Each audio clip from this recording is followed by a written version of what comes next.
Pass it to my boys Chuck Hollow and Polo. Real heads listening, not just to the intros. Knowledge of the realness, y'all should really feel this. Always down the ball, hard that y'all's witness. This here's really for the real fans, for those who've never really been bandwagon fans. Listen to the real talk straight up from the stands.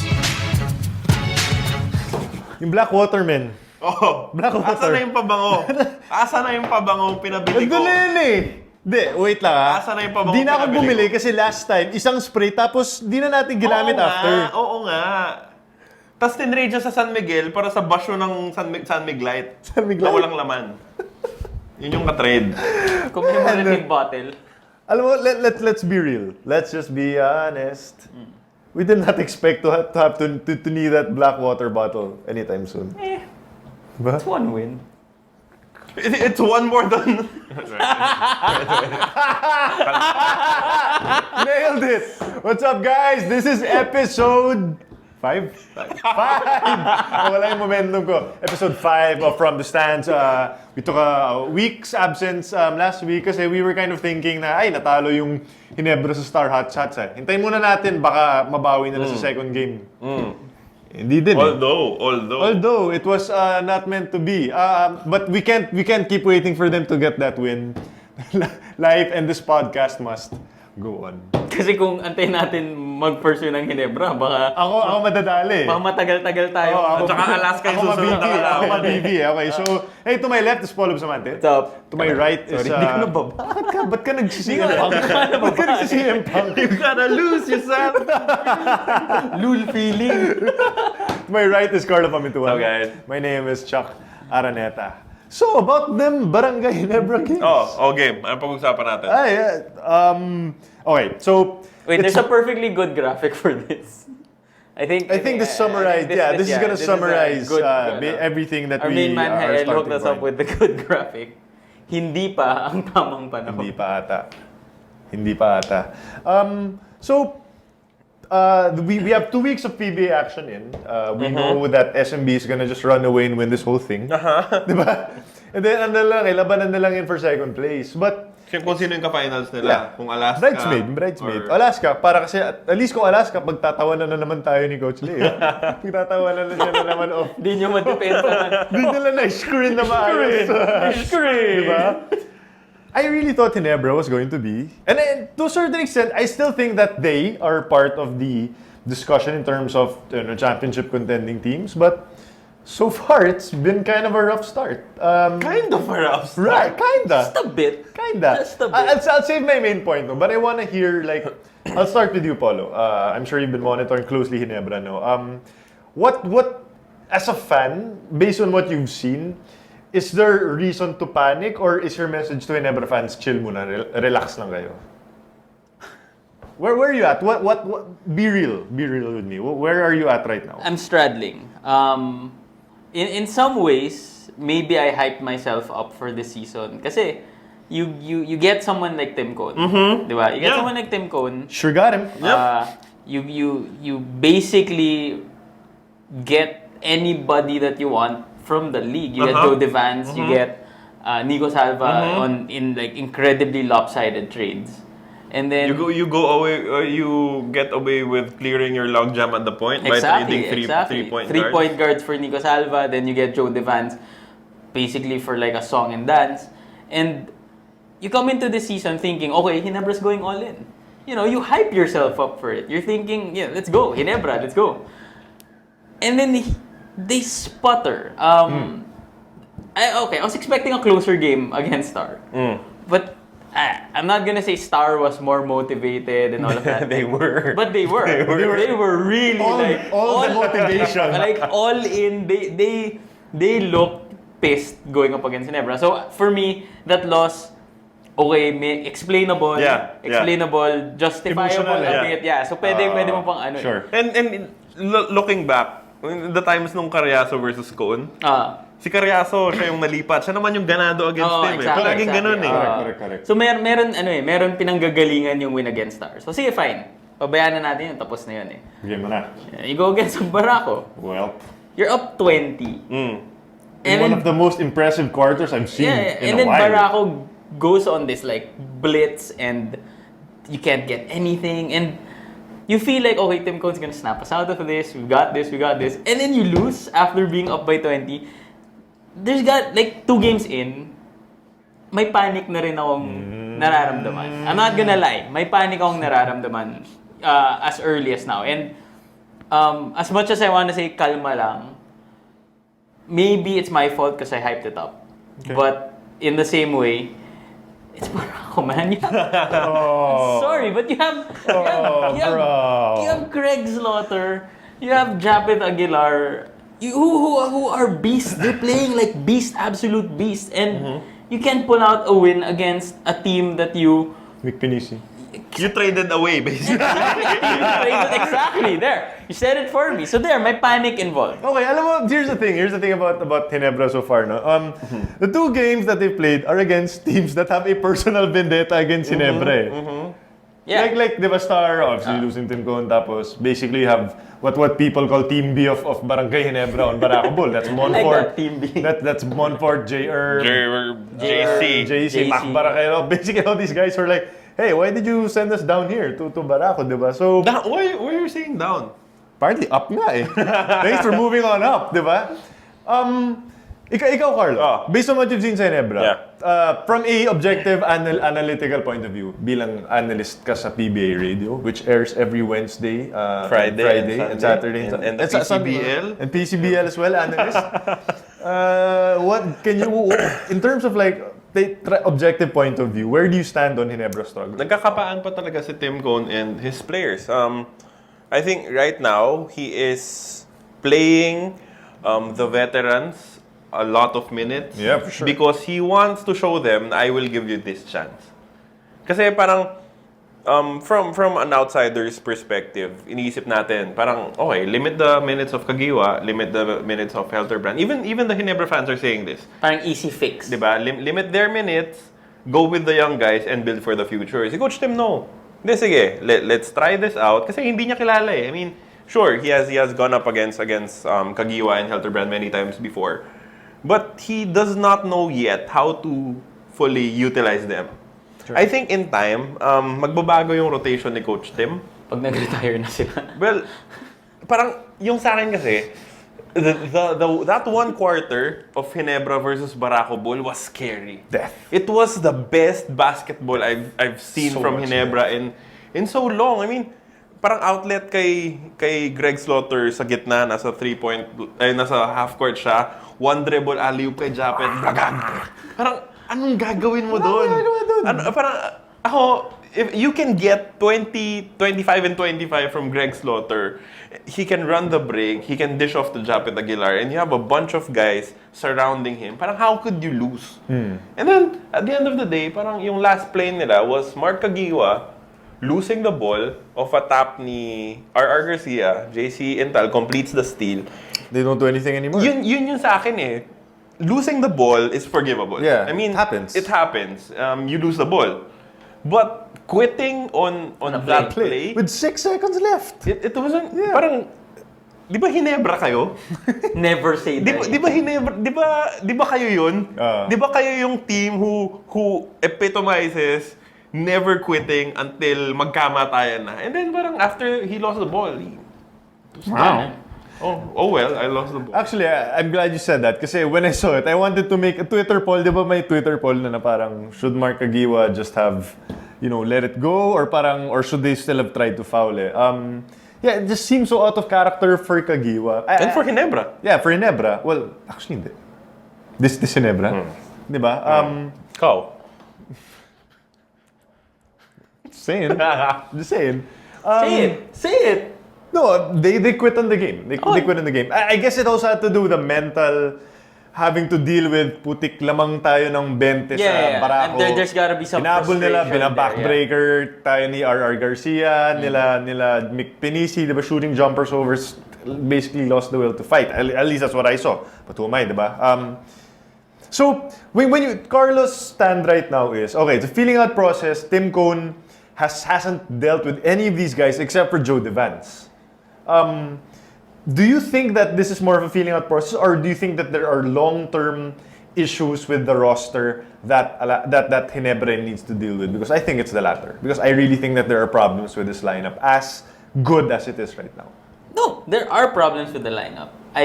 It's just But that, do you think that the problems they have are going to be so, kumaga hindi na talaga maiayos, malinis ng Ginebra? trade mo lang sa Barako, malinis na di ba? I mean, there are problems with the roster. I really, until now, always feel that this Ginebra team lacks shooting. And that's one of the biggest thing in terms of spacing. It's very nice that you traded your best shooter to Barako. Yeah. No, Barakael? Well, Is their best shooter? Yeah! well, if you're expecting someone, Michael Jordan slash Scottie Pippen, di ba? I mean, you're expecting someone. I want a shooter. I guess that's my point. And that's why I was advocating so hard for Garvo, but wala. Hindi siya, kinuha siya before, I guess my entire point in this is, in as much as it's a feeling out process for Tim Cone, there has to be changes made to the rotation. Not the lineup per se, but maybe the rotation for this year. Yeah. For them to be able to really progress. Like the veterans, I understand them. And the way Tim Cone has revived James Yap's career or even lengthened it in Star when he was there, and how he was able to make James Yap buy into the system. I fully admire him for that, and I understand that it'll take some time in that but in Ginebra you're coming in in a totally different situation eh. Nag-all-in ka na before the start of the So it's now or never kumbaga. So we don't have the time to wait for guys like Mark Agiwa or JJ Helterbrand or LA Tenorio to buy into whatever system you're preaching, or to try to change their games basically and adapt to what Tim Cone wants. And that's why I feel that it's a deeper problem in that regard, because the core, that core Mark Agiwa, JJ, and LA, that group of players have parang I don't see them letting go. That's my honest opinion. And it's kind of related to what we were talking about in last week. You know about how players in the PBA tend to hold on too long. Yeah. Diba? Parang minutes that could be going to Scottie Thompson. Exactly. Or even to a certain extent Tenorio. I mean, like him really being able to control the team entirely. Parang you have to make minutes for Helterbrand, for Kagiwa. I mean, and rightfully so, because these guys have earned their spot on Ginebra. Diba? Pero nandun lang sa, how do you make a graceful exit if you're Tim Cone? Or a graceful transition siguro, Carlo? Parang, if you're Tim Cone, kasi political din yan eh. You can't just phase out Mark Kagiwa and JJ Helterbrand. And these guys basically deserve or parang have earned the right to play as long as they want. Pero, kailangan mo mag-transition eh. And this is exactly what he's doing. By playing them heavy minutes and taking the losses that come with doing it. So do you think it's the sort of thing na gusto niyang iparealize kay Kagiwa na parang hindi siya Is it ganun. a mind game thing? Hindi siya parang, look, I'm Tim Cone. I'll play you 30 minutes. We don't win, so you can play. Hindi siya ganun eh. Parang for me, Kagiwa and Helterbrand both deserve the opportunity to be able to play. If it doesn't work out, hindi panalo si Coach Tim because it didn't work out. What happens is he will adjust, and then everyone else will have to understand why he he's adjusted. doing the adjustment. Parang hindi ito vendetta na I'm Tim Cone. I'll make you look stupid now. I'll take the losses. Sure. And then replace you guys. I think he is giving them the proper respect na deserve naman talaga ni Mark Agiwa and JJ Helterbrand. But parang ang hirap kasi if you're a Ginebra fan, looking at Scottie Thompson and what he did against Star in that game. Short span of And time. then NCAA. And think na he'll have to, play very limited minutes kasi masige pa rin yung rotation nila. Kasi as a Ginebra fan, gusto mo magbago na eh. Because it hasn't been working in the past 8 years, and it has been Kagiwa and Helterbrand for the past 8 years. So you want to move forward, even if you still have utmost respect to your two legends. I mean, I see kasi na, okay, you have Kagiwa, you have Helterbrand, but ang opensa ng Ginebra starts with Greg Slaughter right now. And that's something that we've asked that's for. progress right Yeah, now. that's the progress. But the thing is kasi, I guess it's also part of the changing of the mindset na, okay, I'm Mark Kagiwa, and I can ISO, I can hero ball this anytime I want. And now, parang kailangan mo i-retrain sila to always try to initiate with Greg Slaughter. And right now, I guess it's sort of a learning process for Kagiwa, for Helterbrand, even for Sol Mercado to adapt to the new offensive philosophy of Tim Cone. Yeah, I agree with you guys. I love that Greg Slaughter is the focal point of the offense. I love how... Which we all... Yeah, I love Thought how... was logical. Yeah, they thought was logical is the best explanation. Like parang 7-footer shouldn't You're 7 feet. You should be able to. Yeah. Siguro lang what I'm saying is it's hard to preach patience when the management itself showed no patience by throwing all their chips into it. Sure. Same problem. Again, I'm not blaming the management. I am. I'm just saying that Wala ka namang ninong na taga no. SMC. It's just a tough situation to put Tim Cone in it because you have to think Junmar Fajardo, it took a year or at least 2 conferences before Arwind Santos finally let go. And 2 seasons. Yeah. Yeah, di ba? 2 Seasons, seasons. yeah. The transition was painful and long. But now they're reaping the benefits of it. And siguro ito, you just have to kind of accelerate that kind of transition for Ginebra, which is impossible to do given the stature of someone like Mark Agiwa or JJ Helterbrand in the team. How are you liking the triangle offense of Coach Tim Cone They're not so playing far? it. They're not playing it that much yet. Basic lang no? Yeah, Basic lang syempre. talaga. I mean, hindi mo naman talaga mapipilit na laruin talaga yon. Even Joe Devant is struggling with His role, the yeah. situation now. Kaya parang if you're Ginebra, belief in the system is one thing. Parang yun yung naririnig ko over and over. Trust the process, trust the system. But you also have to put your work in. Parang hindi pwedeng naniniwala ka lang dun sa ginagawa nyo without working to actually translate it Into dun the sa court, games. yeah. I mean, yun yung naging difference nung first conference ni Coach Tim sa BMEG. I think it was BMEG. was BMEG dun sa second. In the first one, they trusted that Coach Tim knew what he was doing. But James Yap and the other guys there thought that their way was still better. Na parang mananalo pa rin sila kung magbibig game James Yap ako. And that was they were kind of fresh off a championship. and that was their problem. I mean, they lost to I think that was the Powerade. That was the Powerade. Yeah, that was a power. They went to the exit. finals, but then they lost to Gary David. Dun sa dulo nun, James Yap was James Yapping it up. Yeah. And, James Yap. right now, parang yun yung identity na hindi pa rin makuha ng Ginebra. They know that Coach Tim's system is going to be good for them in the long run. Pero ang hirap i-let go sa kanya nung trust mo because, parang you've enjoyed some semblance of success on your own. That's why that's why Before. Yeah. That's why I struggle so much when I read like tweets or even when you said kanina na Ginebra needs shooters. I mean, you already have Tim Cone, man. You already have Greg Slaughter, Japet Aguilar, all these guys. Parang I think at this point it's on them already to make it work with what they have instead of asking for. I mean, I get it from fans all the time. Parang kailangan namin si Lassiter. Kailangan namin si Jeff Abueva. Chan. Kailangan namin si Abueva. Diba parang, ano pa ba kailangan nyo? Gusto nyo pa ba yung buong mythical 5? Bigay na rin natin sa Ginebra, diba? Parang, To be fair, kailangan namin si Lassiter. Kailangan nila si Abueva.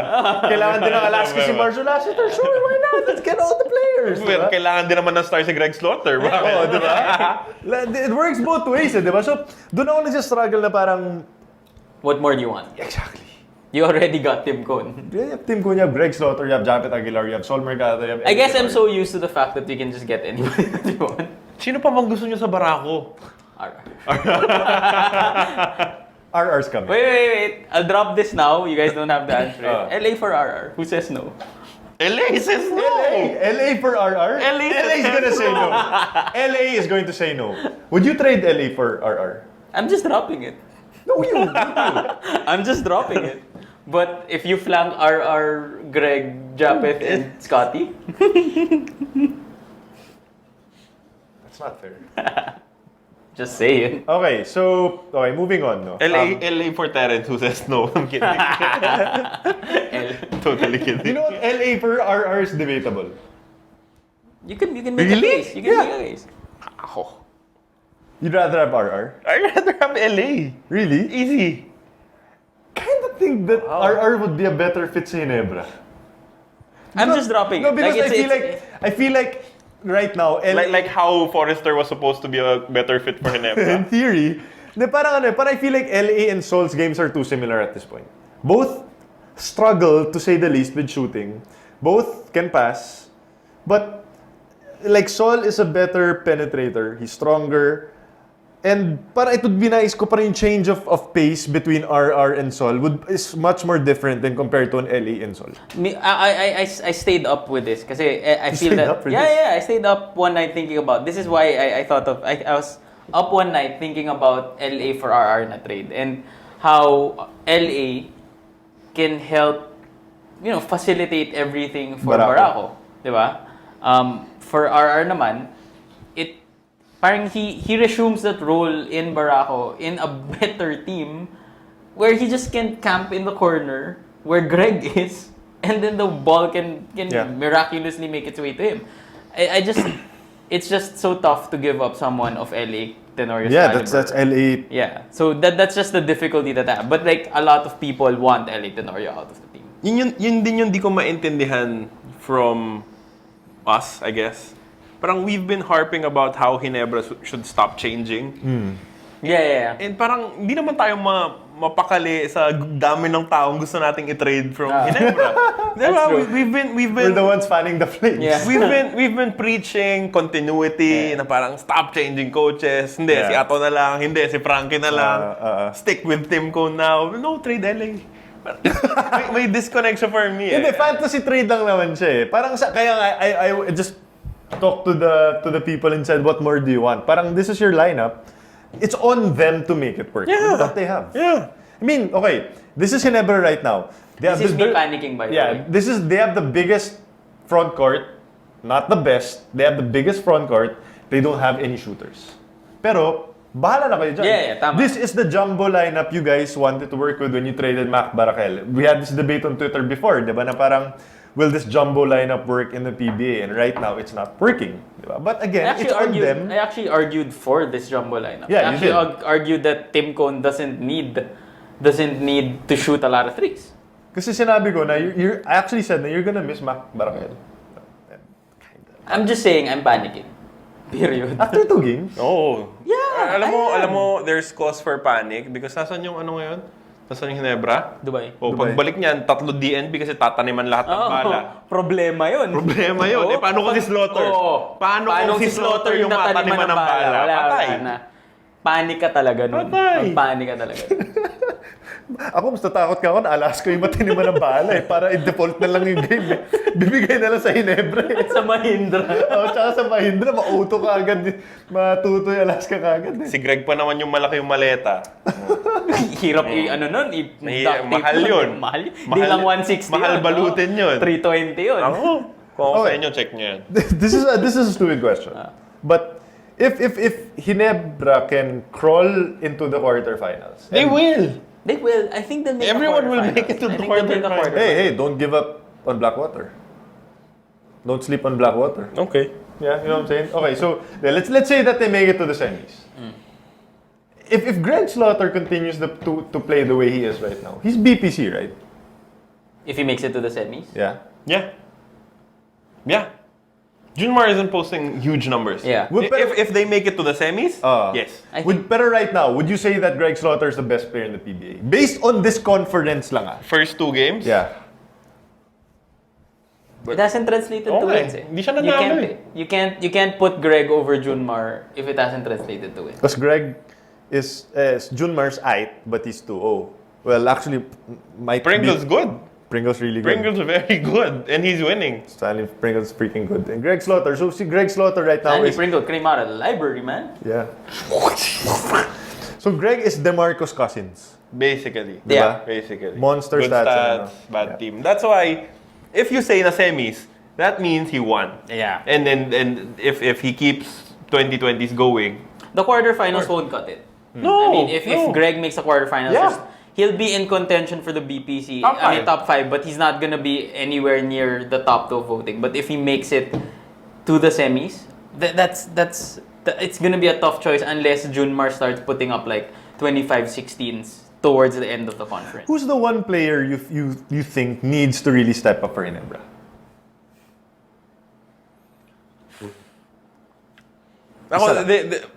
They need a lot of help from two positions. I've one in mind. SF. It's not working out. Chris Ellis playing a lot of minutes for team. Yes, and they're not getting the results. I mean, the 3 is one of the most important players in Coach Tim's system. He's not really, parang hindi naman siya yung palaging magiging involved dun sa triangle, but the weak side shooting, especially of the 3, is crucial for that triangle. In Star, that was either James or sometimes Joe, a very good shooter in his own right. Oh Pero yeah, he's ngayon, very good. Doon sila nahihirapan ngayon na after you exhaust your triangle with going to Greg, saan tayo kukuha ng puntos? I guess this is also part of the hype that was built. Because I was gonna say Chris Ellis also, only because he said that he was gonna be Scottie Pippen on defense and Michael Jordan on offense Did under he really Tim say Cone. that? That's the. Is that a direct quote?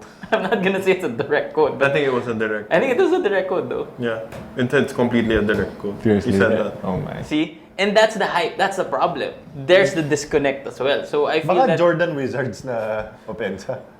Jordan Crawford. Jordan Crawford. Diba? That's a But, problem, yeah. That's a problem. And especially since they bought heavily into Chris Ellis. I mean, remember when we were joking around about who Ginebra would have traded, and I said Ellis for Malyari, and you guys basically said it was an eye trade. That was a believable trade. I feel that Ellis needs to step up, even just to the level of Alex Malyari. I mean, how Alex Malyari stepped up last conference. If Ellis can somehow raise his game into that stratosphere, then Ginebra will look good later on. Wow, ang taas. Hey, pero kasi Tim Cone is a Chris Ellis guy, di ba? Yeah. Yes, eh. Sa draft pa lang gusto niya He bought it. Basically, Alex Malyari is who he wanted Chris Ellis to be. Tama ba? Is that the same role or different? Essentially, parang ganun. Ano, I'm still a believer of Chris Ellis. Trade? Abueva. Yan na naman tayo trade eh. Chris Ellis is a believer of Chris Ellis. Chris Ellis Clearly. really believes in Chris Ellis. Who's the best shooter in Ginebra right now? I've been trying to think about it din eh. Parang, okay, so what's your solution? So, they have the jumbo lineup. We know that Slaughter is going to score 20 points and 20 rebounds. Japet is going to chip in maybe 15 and 8. But after that, hindi mo na alam who else is going to contribute eh. Because teams are zoning up Ginebra. That's what they're doing right now. You see Mick Penisi. Especially when, Greg's destroying you. Yeah, Magzazone ka exactly. talaga. Parang kasi in their crunch time lineup in the fourth quarter was Tenorio, Chris Ellis, Kagiwa. That was your backcourt. And no one's gonna get scared of doubling off Ellis or Kagiwa at this point or even Tenorio. Joe Devance your best shooter right now. Joe Devance is your best shooter. I did the numbers. Joe Devance shot what? 33% at the That's his good. best. That's good. That's a pretty solid good. number. I mean, it's nowhere near Marshall Astor territory, but Marshall shot at 80%, so no one's near it. no one hear that. But you see, even Steph Curry. Steph Curry. Probably, yeah. Perception-wise, Joe Devance is still a good shooter. Yeah. So I that's why I also kind of the feeling out process is also frustrating me in a bit because I want Joe Devance to be playing more. You traded for him, might as well. Pero baka rin kasi posible yung dynamics na, teka, bago lang si Joe Devance. Tapos ipapag 30. And we don't even know if he can handle that many minutes in his career. No? Pero Nakukulangan ka ba dun sa abs na pinakita sa'yo ni Joe Devance? nandun pa rin ba? Baka kailangan na. Pero baka tingin mo may ganun din na parang, teka, we're not gonna let a star hotshots guy be the focal point of our offense at this point. Let go of the ego. You know what? I think Coach Tim is straddling with That's that. Nandun na parang nafe-feel mo yung storm eh. Na parang, teka, I think my team is better if Devance is here, but then again, Japet. I need to play Japet. I need to play I also Kagiwa. still feel that Coach Tim isn't like fully integrated into Ginebra yet. Yeah. That's a feeling that I have. I still feel na in a way, he's still trying to understand the culture, and this is a culture that has had a lot of stories or backstories behind it. So, he kind of has to balance the X's and O's with whatever factions or whatever, whatever personalities are there. So it's a tough thing to do given 2-3 months of I mean it's not I wouldn't want to do it. So it's I don't know but there is, man. It's the whole t-shirt necktie friction. It's That in itself, no? Can you imagine Tim Cone wearing a Ginebra na t-shirt? pero naka-tie pa rin. Oh, labo. Good luck! Yun na yun? Good luck to Yun na yun? Good luck to Ginebra. Hey, we wish the best for everyone naman in the PBA. But okay, so just to summarize, just to wrap up the segment, Carlo, you are blank about Barangay Ginebra. Are you optimistic or are you worried about Ginebra? Still optimistic. Any team with Coach Tim Cone in there will figure things out in time. I'm optimistic, but if you're talking about championship, it's tough. I'm not gonna lie, because SMB, they're starting off. I mean, Junmar starting off slow, but if he gets better, I mean, SMB is gonna start rolling, and you have Alaska that's still Alaska, and then TNT that might actually. So I mean, they'll miss RDO, but they won't skip a beat putting Troy in. So there's still a lot of other teams that have less moving parts than Ginebra. Yeah, but I guess when it comes to Ginebra, at least all the fans want to see is parang there's something that they're actually heading towards. Yeah. Kaysa stuck in mud like they have been for the past seasons. Semis. Let's aim for that and then move from that. You do realize you're gonna have to bump off any one of Talk 'N Text, Rain or Shine, Meralco. Alaska, Global Port. Yeah. Rain or Shine, who's currently beating San Miguel Beer. Okay. Okay, on that note, that's a perfect note to take a break para magmuni-muni kayo pag-isipan nyo. When we come back, we're gonna do one round. We're gonna fill up all the time we have left on the show with your questions. We're gonna ask, we're gonna answer, we're gonna ask FTS. Stick with us, guys. You're still watching from the stands. It's the point of being in love. There is no point in being in love.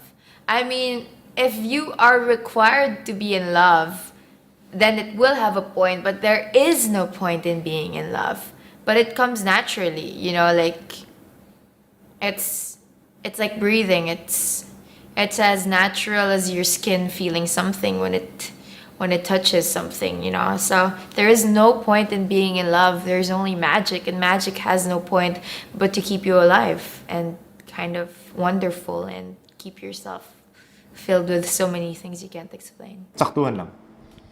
Hey, we're back!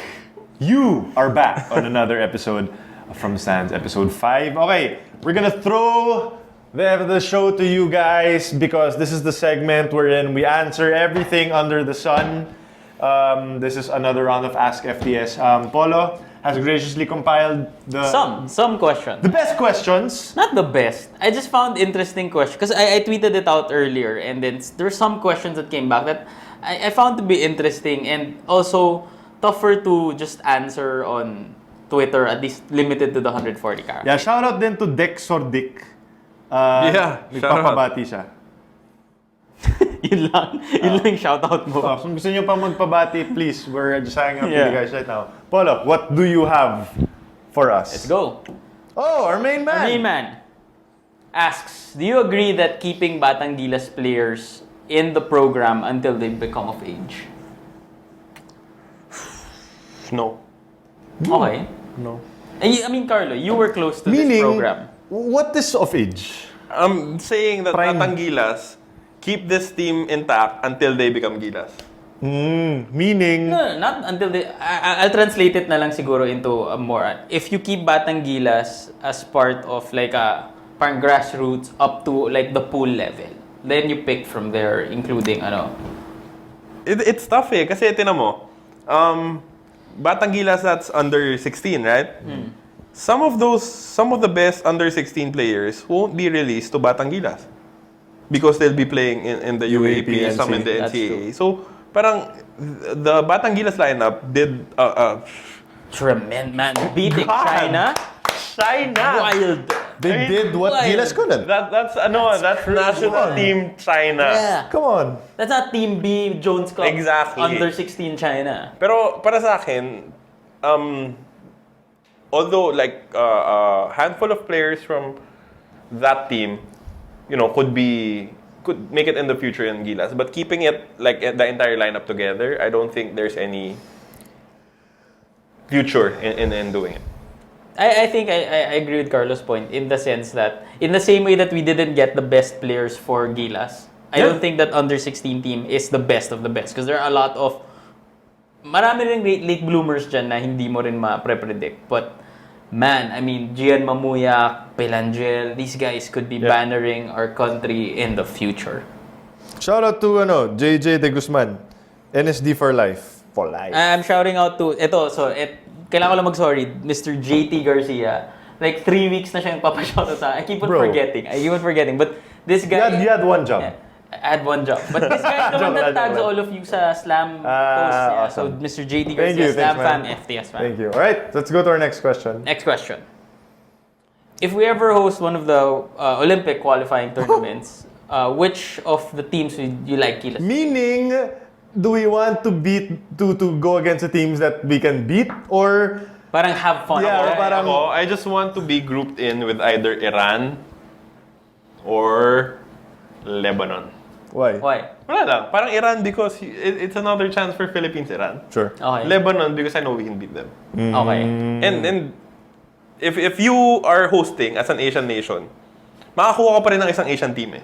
Yeah. So ako, parang Japan, okay, fine. It's a really good group. Pero parang... Pero kaya na natin eh. Been there, done that na Tsaka eh. gagawin nila yun pare-pareho eh. I think exciting yung Iran and Lebanon. Pero like, Pero gusto ko makalaban yung Canada. Ako rin eh. yun na nga eh. Parang nandun din eh na parang okay. Kung if there, for example, if France, Germany, and Canada are all there, and parang like I'd wanna go up against those teams eh. I would have said Germany, but Dirk's retired from so it's international done. competition. So unless you want Andrei Kirilenko's Russian, no? Sino ba sa Germany? Chris Kayman. Wala na rin siya eh. Pinaka-watchable na doon si Black German, Seth Rollins. Dennis Schroeder. Black Roman, Seth Rollins. No, okay. If purely on entertainment purposes, Hindi niya kinaya. hindi niya hinaya. Sorry. But that's good though. Black German Seth Collins. Sorry. I'm done. I wanna watch Canada. Canada. If we can get to see Tristan Wiggins, Thompson, Tristan Thompson, Andrew Kelly Wiggins, Olynyk. Jamal Magloire, Sino? Jamal Steve Magloire. Nash. Steve Nash, Pero gusto ko yung Wayne Iran. Gretzky. Yung Iran kasi yun. Bonding rivalry yan. Rivalry yan. Ikaw? Ako? I would want Spain. I want France. Sorry. Sorry. Hindi sila kasali. The brain part ako. I want France, dude. I want France. Like Bobo. I want to see Bobo Diaw. I want my wife to see Tony Parker play basketball against Gilas. Batum. Nicholas Batum to hurt someone. Mikel Jalabal. Jamal is still there, di ba? So, hey, France is a very, kumbaga it's a very foreign team. Parang in terms of like, you'd never think that like France would be a team you'd play against. So it would just be fascinating. But I'm with you in Canada. Alright. Like Andrew Wiggins, let's go. And Gusto naming mahirapan ng Gilas. Corey Joseph. Bracket nila is Canada, Iran, Lebanon. Hindi pwedeng isa lang na Asian. Isa lang nga na Asian team. Huwag na yung mga Canada. Huwag Doon na, tayo huwag sa na. doon tayo sa Japan. Japan. Let's go. Next. Another question. After NCAA, can Mark Cruz give an impact to the Give star? an impact. Hot shoot. Shoot. Hot shoot. I don't know. I mean, Sikip? because of the recency, you'd want to cheer for Mark Cruz. And I do. I actually want to see him play in the PBA That kid has balls, man. as That kid part has balls. of Miko Halili's minions. But Ant-Man. Lester Alvarez could not get minutes in Star. As in 0. So even if Mark Cruz gets... But Mark Cruz is much better than Yeah, Alvarez. but my point is, you have Alex Malyari, Mark Baroka, Melton. Melton and Simon. Melton is not even playing a lot. So parang ano pa ba yung pwede mong isiksik na playing time para maging impact? I mean, makakalaro yan. But in terms of impact, especially this conference, I don't think so. I think Mark Cruz needs a couple of years of seasoning to also get his body into PBA level. I mean, that's grow like 6 inches or something. Hindi lang eh, pero batakin mo lang yung bata ng konti. Yeah. Parang feeling ko right now, he's still too scrawny. Like, he plays beyond his body, but it's tough for me to see him make an impact. That's the one thing that Eman Monfort had. Eh. Like, he was undersized too, but he could lift all three of us together. And he was with Barako. Yun yung kailangan mong tingnan. You need minutes. You need minutes to be Even Jeric Fortuna. have an impact. Diba? Yes.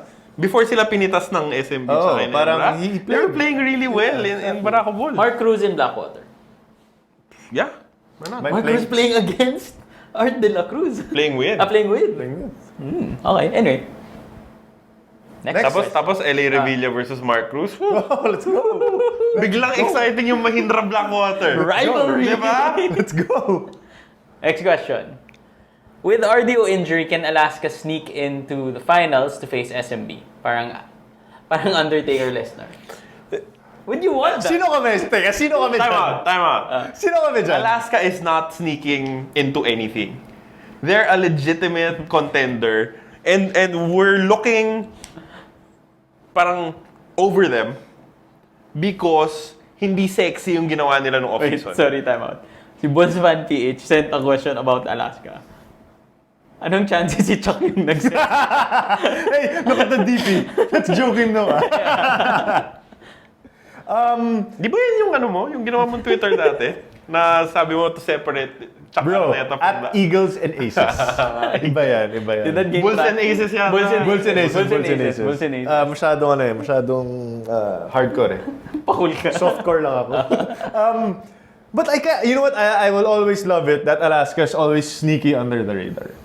I think it's only the teams in the PBA that know that Alaska isn't a pushover. Let's do the flip side of the question. How big of an impact does the RDO injury have on Tontex? Yung Mongols. Huge. Diba? Like, that's a favorite to make it to the finals to a team that might struggle to get into the semis. That's like that's like losing Kevin Durant. Diba? Oy. Relax. Calm your tits. Relax. That's Okay. like losing Derrick Rose. No, that happens too often. It's Masyado nang Derrick madalas. Rose is like... That's like losing Pau Gasol. Pwede. Losing Derrick Rose. Losing Pau Gasol, Spurs. Spurs, Lakers. Yeah. Or losing perfect. Mirotic now. No. Losing Gasol is perfect. Congratulations to Rain or Shine. Dude, 99 to... 82? Oh, sabi nung Spin 82, sabi nung PBA 84. Either way. So let's stab it Even at out? 83. 99, 83? 83. Heart that Wow. shiz. Wow. Rain or shine. Rain or Shine. Maybe Rain or Shine sneaks into the final. Rain or Shine is not... Bo Belga is not sneaking into anything. Nakita mo ba yung jelly ace na tinumba ni Bo Belga tsaka yung anak niya? Parang isang pile ng jelly ace. Tinumba nila nung anak niya. It was glorious. Alam mo, It was glorious. I was just about to say, when I saw the first game, sabi ko, parang pumayat si Boa. No, jelly ace diet. Jelly's Jelly ace diet. diet. Parang pumayat siya eh. I think eh. Let's go to the next question. Parang Next question. pumapayat si Bo. Early predictions, Rookie of the Year based on their performances so far. Let's do NBA and PBA. Okay, Fun. NBA Carl Anthony Towns. Ako Moody. Moody. Ako. Really? Yeah. Ikaw Carlo. Ako Russell. What? Westbrook.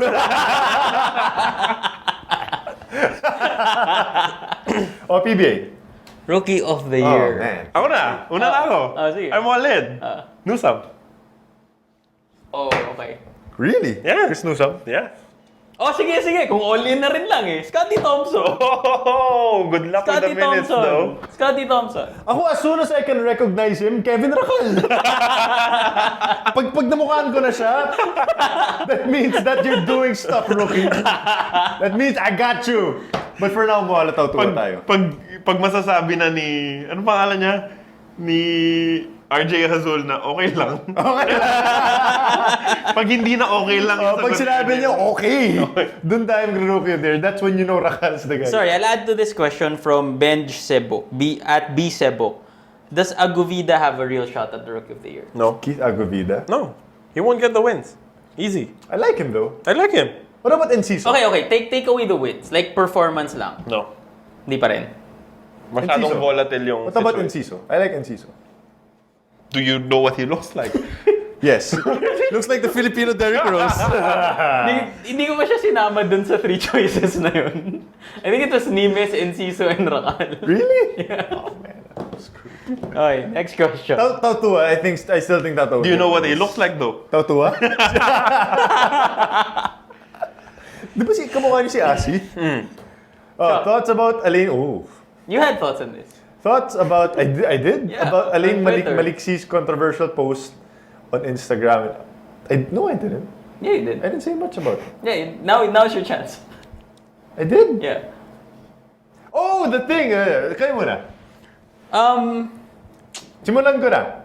Sige. I'm going to file tomorrow sa DTI an application to start a social media etiquette for PBA players. And I am opening it up to everyone. And the first speaker would be Don Aliado.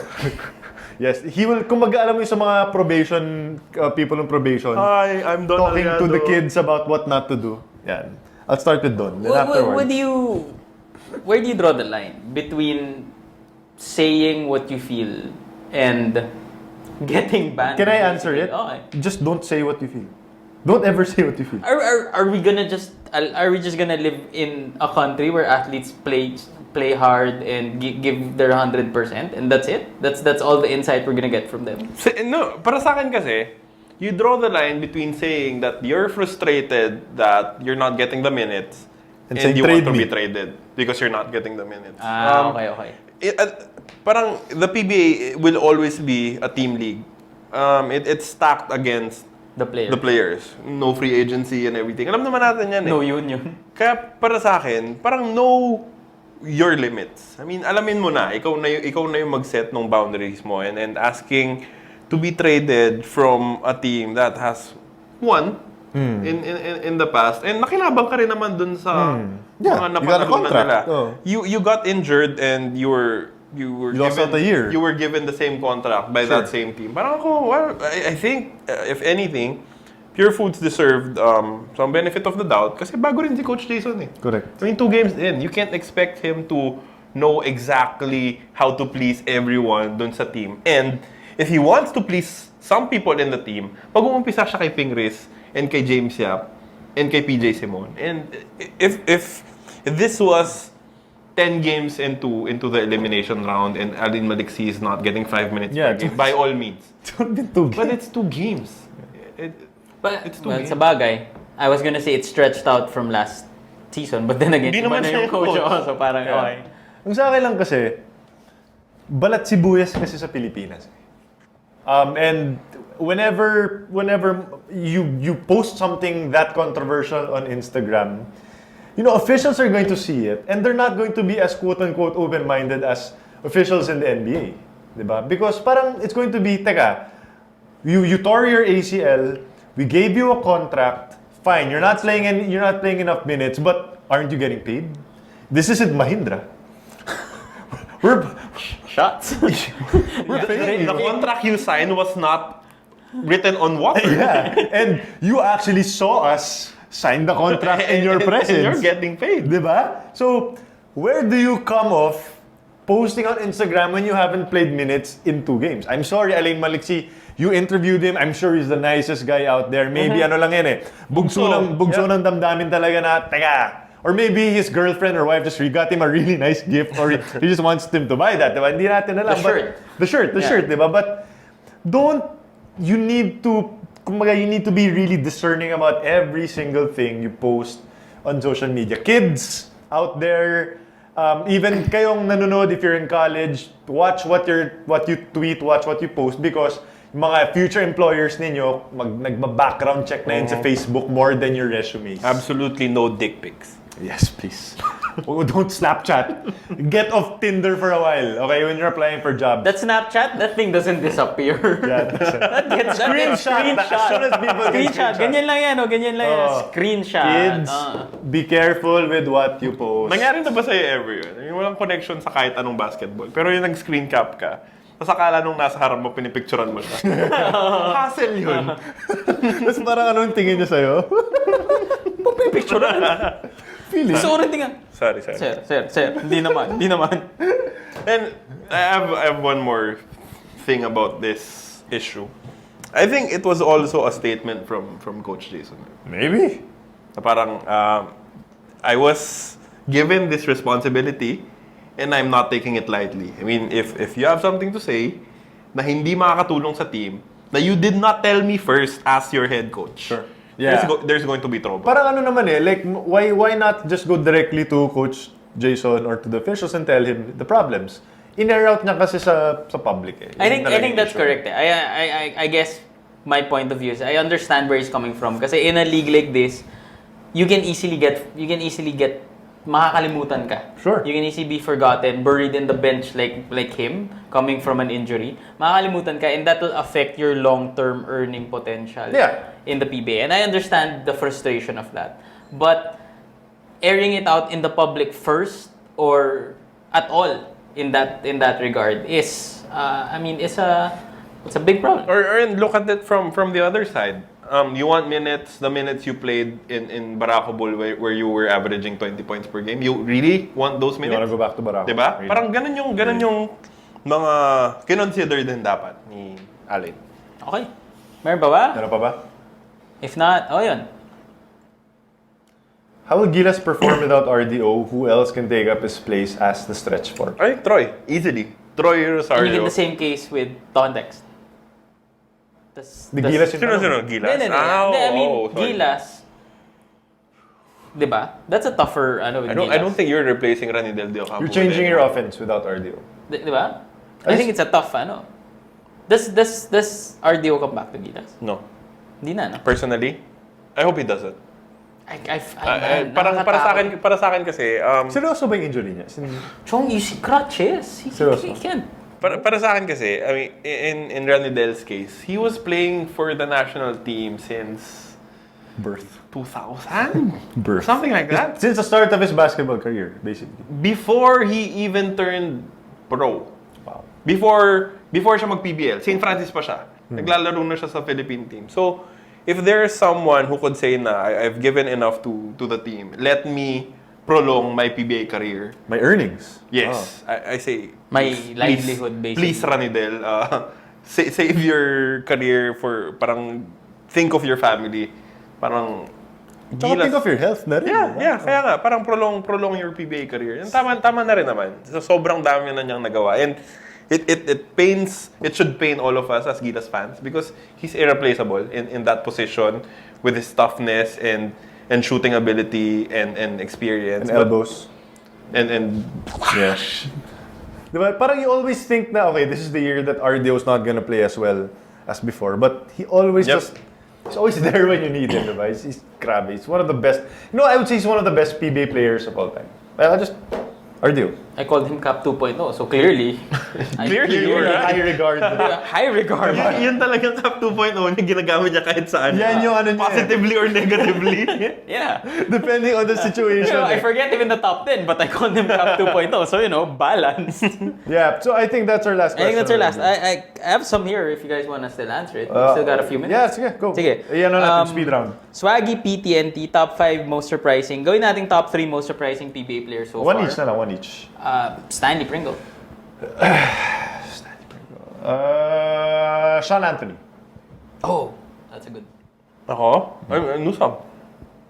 You're all in with Chris Newsom. I didn't expect it. Did you? No. To be this good? I expected him to be good. And not this early. Yeah. I got a lot of questions from Carl De Luna about the Warriors. Sorry, I just have to ask. Do you think, and you, Chuck, I'm asking you this. do you think that the Warriors can The Golden beat State Warriors. the Golden State Warriors, the 2015-2016 Golden State Warriors? Not can, the UE Red Warriors. No, not the UE Red Warriors. Who beat UST earlier? O beat UST Growling Tigers. Bakit mo mag-explain? Gusto niya kasi may team na gusto niyang i-second place eh. Yun yun eh. Bias. Paano siya eh? Going on up. Bias Going on up. Ateneo. Bias. Going on up. Bias. Hindi ko sinalo. Nice one. I'm hurt. I'm hurt. Analyst. Okay, can they beat the 72-10 record of the Bulls? I think in all honesty, I think with Curry playing this way, they can go 82-0. Nothing surprises me about Steph Curry. Where Steph Curry averages 45 points per game. 50 PER. No, they, 70-10? No. no one's touching that. They can, sa akin at this point, ma-match lang nila yung, ano ba sila, 65? 62? 60. No, 67 and 15. Last conference, last year yan, okay? If they can get to 65 or 66, I mean, that the West is insane. The West is just Okay, insane. over-under on wins. 67 being the ano. 62. Doon na ako 62. sa 62. Under ako sa 67. Definitely. Ako mga 69. Wow. I was there also. So, I'm there. Lakers kayo. Yeah, Wow, yeah. 69? This is the Pelicans. These are the teams. Oh, that nung beat ginawa up. nila. Pelicans. New Orleans Pelicans. Oh, good job yung malakas yung Memphis, di ba? Ilan? 50. Yung Houston rin, magaling, di ba? Oh, sabihin ka? 68. Bulls mo? Bulls? Hoy! Mavs mo! Mavs mo! 60. 60! Wow! 60 losses? Hindi, plus 60 yung Plus 60. Warriors. Okay. Pero may Bulls Thunder. I'm really worried about Bulls Thunder. I feel like we're gonna get embarrassed on Friday. You have anything else? You got embarrassed by By the Hornets, eh. Charlotte Hornets. Ano pa kasi Westbrook? Okay, can I just share one Derrick Rose trivia? Oh. The last time that Rose played against Russell Westbrook, hulaan nyo, anong year? 2010. Hindi, 12. 2010. 2010? Tsaka na-injured din naman kasi si So, Westbrook. it's been 6 years. Ako naman mag-share ng story. Oh, go. Nung last week sa Sports 360, we were asked to be in costume. Say Halloween. Happy Halloween. Being the person that I am, wala akong costume. Not how you roll. 5 p.m. yung 5 p.m. Wala ka pang costume. 5 p.m. yung call time. Oh. 3 p.m. ako lumabas ng bahay para maghanap ng costume. Sa Toy Kingdom. Pumunta ako sa Robinson's Pioneer. Robinson's, Hanap ako doon. Wala akong makita. Sa department store ka Department na. store ako naghanap. Tapos nakakita ako ng Derrick Rose jersey. Look at that with a lot of bandages. Crutches. Could work. You should have gotten crutches. Complete the ensemble. Kaso mahal yung t-shirt. So, Mahal. Dapat hiniram mo na lang yung jersey ko. I had to change it up. Dapat hiniram mo na yung jersey ko. Next time. Next time. Pero I'm scared to wear it when I'm playing. Wala. Last question. Go. From our friend, Chinoy Hoops fan. Hey! Oy. Hey! If Ateneo, and this is connected to my high five, somehow wins a championship, should they keep Bo Perasol? If they raise his salary, yes. Dude, if someone wins a championship, keep the hell out of him. The question here is, does Bo actually want to come back? And the answer is no. I think whether or not he wins a championship, he's not gonna want to come back to this circus that is Ateneo. So, No. They were. Adrian was asking, do you ask him back? Do you ask him back? Yes. No. Hindi mo man susubukan if you're Ateneo? Hide the fact that your dad hates him so much. Okay. Hindi talaga eh. You know why? Because wala na si Ravenna next year. Wala na yung wala na yung... CJ Perez. Come on. Nothing pa rin there. Like, wala na yung failed safety coach Bo next year. Wala pa ba yung Jolo in the river nun? Nandun na. Nandun na yung Jolo in the sea na siya. In the sea? Jolo in the sea na siya. Wala na si Kiefer Ravenna next year. May kani ka naman! So, we Yung were saying the same things about Jerry Pingoy, and look what's happening right now. I didn't say the same things about Jerry Ping. I knew Pingoy was a point guard. Ikaw, you keep Bo? Nah. And I'll keep it at that. Nah. I don't think he's had this run. And he will end it with a championship, according to In Gino Hoops fan. what better way to leave than win the championship. Let's go on the record. Chinoy Hoops fan is saying that Ateneo is going to win everything. Yeah. We went on the record. On the record. On the record, Adrian predicted Ateneo will win the championship. Adrian D predicted that Ateneo. Rocket. So mga Rocket FEU, mga UST wala. FEU wala. UE, Lasal wala. NU wala. Adrian D said At Chinoy Hoops fan. Guess namin last week yun. winning the championship. Okay? And on that note, we're going to end it. We want to thank you guys for hanging out with us for episode 5 of From the Stands. Hey, let's take this opportunity to congratulate our main man, Paulo Bustamante, who's getting hitched next week, November 13. You should know the date. I know, I really should. I feel like this should be in the back of my mind. I should say this with the complete. Chap, just one question. Ano yung pangalan ng parish? Huh? As the best man to this momentous wedding, ano yung pangalan ng parish? Tagaytay Church. You chose him. Tagaytay, you. Hey. Tagaytay Church of God.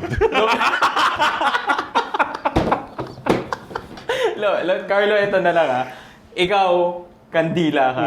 Kung ginawa ko siyang kandila, he would have burned the freaking wedding down. Burn it down. Ang dami pa namang damo dun. Oo, kasi yung nag-ano sa kanya, yung nag-veil kay Chap, tinusok niya. Pinadugo niya yung balikat. Pula yung barong. Hey, here's how I roll, okay? Whenever I get invited to weddings, I don't look at the invitation up until the last minute. As long as I know it's in Tagaytay, that's all I need to know. Just tell me if I need to go north or south, okay? That's all I need to know. I'll figure out everything. Tagaytay Street, Ilocos. I'm so excited to go to the Tagaytay Church of God on Friday. I'll see you there. I'm changing the name of the church for you. I'm seeing you there. Okay, so congratulations. Na-stress ako doon. Happy wife, happy life. Nice, TV5. Okay, on behalf of Paulo Bustamante. What's up? On behalf of Carlo Pamintuan. My name is Chuck Araneta and we will see you next week for another episode of From the Stands. Peace. The views and opinions expressed on any program are those of the persons appearing on the program and do not necessarily reflect the views and opinions of the New Media Factory. Some programs on this network might include strong images and language and may not be suitable for all audiences. Viewer discretion is advised.